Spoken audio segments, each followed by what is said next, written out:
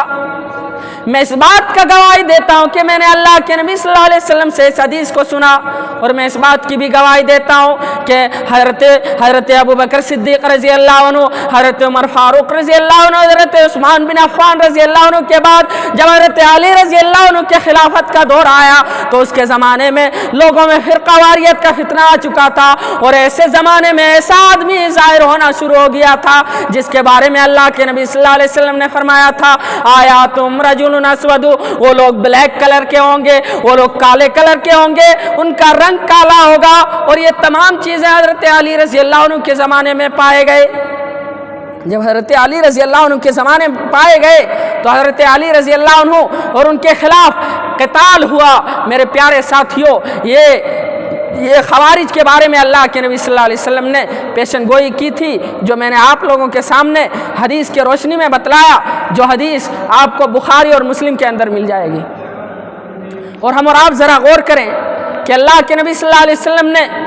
ان تمام پیشن گوئیوں میں سے ایک پیشن گوئی یہ بھی فرمایا کہ جنگ بدر سے پہلے ایک دن پہلے اللہ کے نبی صلی اللہ علیہ وسلم نے فرمایا تھا کہ فلاں فلاں آدمی کا نام لے کر کے فرمایا تھا کہ کل فلاں شخص انشاءاللہ اسی جگہ میں قتل کیا جائے گا۔ یہ حدیث آپ کو مسلم میں مل جائے گی۔ حدیث کچھ اس طرح سے ہے، حضرت انس بن مالک رضی اللہ عنہ کہتے ہیں کہ ہم حضرت عمر بن خطاب رضی اللہ عنہ کے ساتھ تھے اور مکہ اور مدینہ کے درمیان تھے۔ حضرت عمر بن خطاب رضی اللہ عنہ نے فرمایا کہ اے انس، کیا میں تمہیں کوئی ایسی حدیث نہ سنا دوں جو میں نے نبی کریم صلی اللہ علیہ وسلم سے سنا؟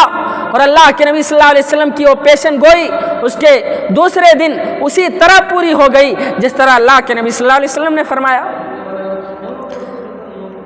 حضرت عمر بن خطاب رضی اللہ عنہ کہتے ہیں کہ اللہ کے نبی صلی اللہ علیہ وسلم نے جنگ بدر سے ایک دن پہلے فرمایا تھا، فلاں فلاں آدمی کا نام لے کر کے فرمایا تھا، ہذا مسرع فلان غدا انشاءاللہ، انشاءاللہ کل فلاں شخص اسی جگہ میں قتل کیا جائے گا، انشاءاللہ کل فلاں شخص اسی جگہ میں قتل کیا جائے گا۔ حدیث کے الفاظ ہیں، حضرت عمر بن خطاب رضی اللہ عنہ کہتے ہیں کہ قسم ہے اس ذات کی جس نے نبی کریم صلی اللہ علیہ وسلم کو حق کے ساتھ مبعوث فرمایا تھا، اللہ کی قسم اس جگہ سے کوئی ٹس سے مس نہیں ہوا جس کے بارے میں اللہ کے نبی صلی اللہ علیہ وسلم نے فرمایا تھا، ھذا مسرع فلان غدا انشاءاللہ، کہ کل فلاں شخص سے اسی جگہ میں قتل کیا جائے گا، اور کل فلاں شخص سے اسی جگہ میں قتل کیا گیا۔ یہ نبی کریم صلی اللہ علیہ وسلم کی پیشن گوئی ہے جو حضرت عمر بن خطاب رضی اللہ عنہ نے پوری ہوتے ہوئے دیکھا۔ اور میں آپ لوگوں کو بتاتا چلوں، فرماتا چلوں، تاریخ کے اوراق پلٹیے تو آپ کو یہ بھی ملے گا کہ نبی کریم صلی اللہ علیہ وسلم کے زمانے میں اور صحابہ کرام کے زمانے میں قیصر و کسریٰ کے بارے میں آپ لوگوں نے پڑھا ہوگا یا تو سنا ہوگا۔ ان کے زمانے میں یہ بڑی مضبوط سلطنتیں تھیں، بڑی مضبوط حکومتیں تھیں۔ اللہ کے نبی صلی اللہ علیہ وسلم نے اس کے بارے میں فرمایا تھا۔ حضرت ابو ہریرہ رضی اللہ عنہ اس حدیث کے راوی ہیں، یہ حدیث آپ کو بخاری اور مسلم میں مل جائے گی۔ اللہ کے نبی صلی اللہ علیہ وسلم فرماتے ہیں، اذا لک کسریٰ فلا کسریٰ بعدہ واذا لک قیصر فلا قیصر بعدہ، کہ اے لوگوں جب ایران کا بادشاہ کسریٰ ہلاک ہو جائے گا تو اس کے بعد کوئی کسریٰ نہیں آئے گا، اس کے بعد کوئی ایسی سلطنت نہیں آئے گی۔ واذا لک قیصر فلا قیصر بعدہ، جب روم کا بادشاہ قیصر ہلاک ہو جائے گا تو اس کے بعد کوئی قیصر نہیں آئے گا۔ حضرت ابو ہریرہ رضی اللہ عنہ کہتے ہیں کہ میں نے نبی کریم صلی اللہ علیہ وسلم سے پیشن گوئی سنا، اور میں اس بات کی بھی گواہی دیتا ہوں کہ نبی کریم صلی اللہ علیہ وسلم کے بعد صحابہ کرام کا دور آیا، حضرت ابو بکر کا دور آیا، حضرت عمر کا دور آیا، حضرت عثمان بن عفان رضی اللہ عنہم اجمعین کا دور آیا۔ ان کے زمانے میں، ان کے خلافت کے دور میں قیصر و کسریٰ کے تخت و تاج کو پلٹ کر رکھ دیا گیا اور ان کے مالوں کو اللہ تعالیٰ کے راستے میں خرچ کیا گیا۔ میرے پیارے ساتھیوں، یہ نبی کریم صلی اللہ علیہ وسلم کی پیشن گوئیاں ہیں، اور میں آپ لوگوں کو بتاتا چلوں، فرماتا چلوں کہ اللہ کے نبی صلی اللہ علیہ وسلم کے ان تمام پیشن گوئیوں میں سے ایک پیشن گوئی یہ بھی تھی کہ ایک دور ایسا آ جائے گا کہ لوگ اپنے آپ کو نبی ماننا شروع کر دیں گے، اپنے آپ کو رسول ہونے کا دعویٰ کریں گے۔ اور میں جو حدیث اب بیان کرنے جا رہا ہوں، یہ ثلاثون کذابون کلهم یزعم انه نبی وانا خاتم النبیین ولا نبی بعدا، سنن نبی داؤد صححہ البانی۔ میرے پیارے ساتھیوں، حدیث کا ترجمہ ہے کہ اللہ کے نبی صلی اللہ علیہ وسلم نے فرمایا کہ ایک دور یعنی ان قریب میرے امت میں ایک ایسے لوگ بھی آئیں گے جو 30 کے قریب ہوں گے، جھوٹے مکار دجال ہوں گے، اور اس بات کا اقرار کریں گے کہ وہ اللہ تعالیٰ کے نبی ہے، جبکہ میں اللہ کے نبی آخری نبی ہوں، میں نبیوں کا سلسلہ ختم کرنے والا ہوں۔ آگے حدیث کے الفاظ ہیں، ولا نبی بعدا، میرے بعد کوئی نبی آنے والے نہیں ہے۔ اللہ کے نبی صلی اللہ علیہ وسلم نے جب یہ فرمایا تو نبی کریم صلی اللہ علیہ وسلم کی یہ پیشن گوئی نبی کریم صلی اللہ علیہ وسلم کے زمانے میں پوری ہو گئی۔ چنانچہ آپ کے زمانے میں دو آدمی ایسے ہیں جو نبوت کا دعویٰ کیا کرتے تھے۔ وہ آدمی کون ہے؟ اللہ کے نبی صلی اللہ علیہ وسلم کے زمانے میں ایک آدمی جس کا نام مسلمہ کذاب تھا اور ایک آدمی جس کا نام اسود عنسی تھا۔ وہ آدمی اللہ کے نبی صلی اللہ علیہ وسلم کے زمانے میں اپنے آپ کو نبی ہونے کا دعویٰ کیا کرتے تھے۔ اور میں زیادہ دور نہیں جاتا ہوں، نبی کریم صلی اللہ علیہ وسلم کے زمانے کے بعد کئی سال گزر گئے، ہمارے ہندوستان کے اندر ایک پنجاب نام کا ایک صوبہ ہے، اس صوبے کے اندر ایک ضلع ہے جس ضلع کا نام گورداسپور ہے، اور اس ضلع کے اندر ایک گاؤں ایسا ہے اس گاؤں کا نام قادیان ہے۔ وہاں ایک آدمی پیدا ہوا جس کو دنیا مرزا غلام احمد قادیانی کے نام سے جانتی ہے۔ یہی وہ آدمی ہے جو اپنے آپ کو نبی ہونے کا دعویٰ کیا کرتا تھا، اور یہ اپنے آپ کو نبی ہونے کا دعویٰ کیا کرتا تھا۔ چنانچہ نبی کریم صلی اللہ علیہ وسلم کی یہ تمام پیشن گوئیاں دھیرے دھیرے پوری ہوتی جا رہی ہے۔